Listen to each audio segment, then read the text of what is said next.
Off from the worst in F tier. I'm going to catch a lot of flack for this one, but it's going to be Jeff and Adam. I know everyone loves Jeff, and I do too. He's adorable and really fun to play.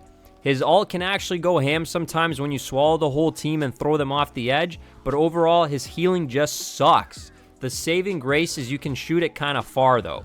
He doesn't produce enough healing, he's super slow, he's easy to target, and there's no real defense mechanism. His attacking blobs are not good at all, guys, they're terrible. His saving grace is he's super cute and fun. For competitive play, he's one of the worst picks though. Let's move on to the other worst healer, Adam Warlock.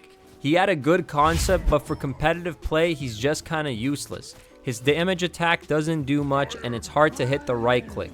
The healing is so slow and low. The ultimate is based on your team dying, which isn't really helping much even after you get the team back. Once they get rezzed, they get slaughtered rather quickly. His movement is also really slow and his hitbox is too easy to shoot. The only saving grace here might be the passive if you have a Star-Lord on your team. Star-Lord can make plays and not be afraid of dying, but for competitive play, he's one of the worst picks. Moving on to the D tier, we've got Rocket Raccoon and Loki.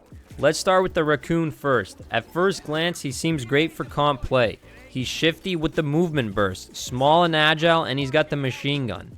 But the healing output with the orbs is so bad, you pretty much have to stand right beside him to get decent heals.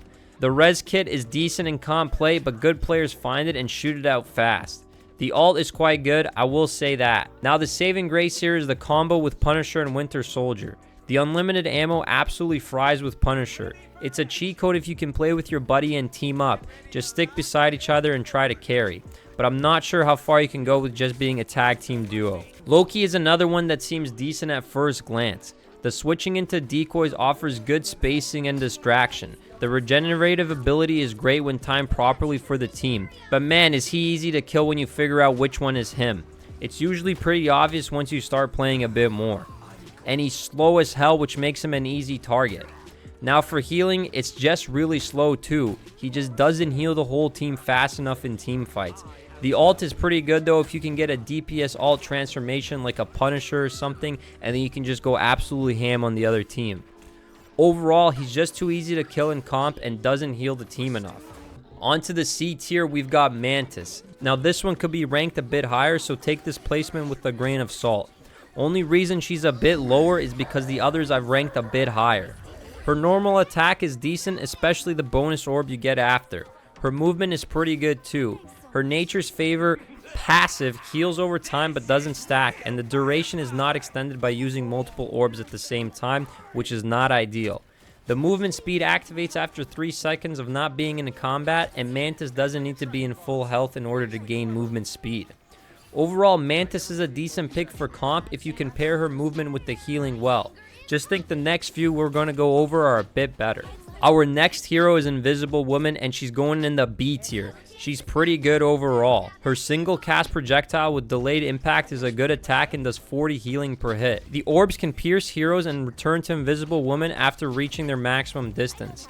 They damage enemies and heal teammates.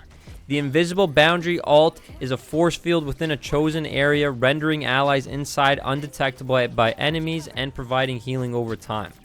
Enemies that pass through the field are also slowed. Her ult is so good. If you've gone against it, you know how annoying it is when it pops up. She's hard to kill, and her little shield that she can give her teammates comes in so clutch.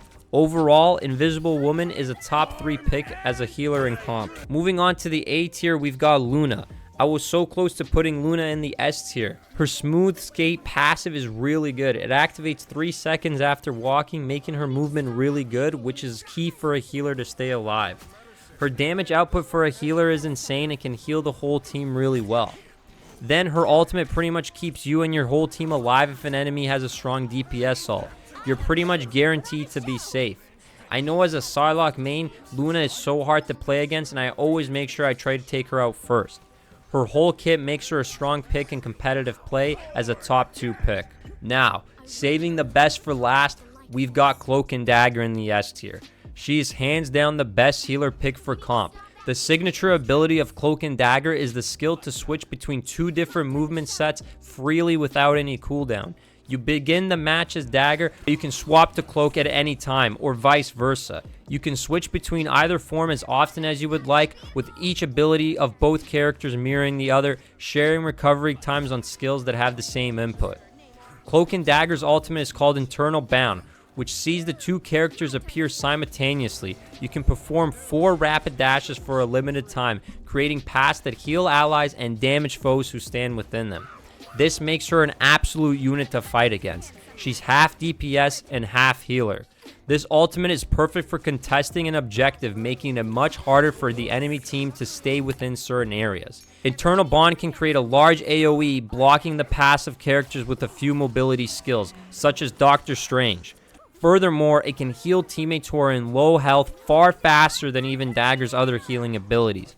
Cloak and Dagger is one of the most complex characters to play in Marvel Rivals, as you constantly have to juggle abilities in both forms at the same time. She's a bit harder to learn, but if you can figure out her kit, she is the best healer to play in comp hands down.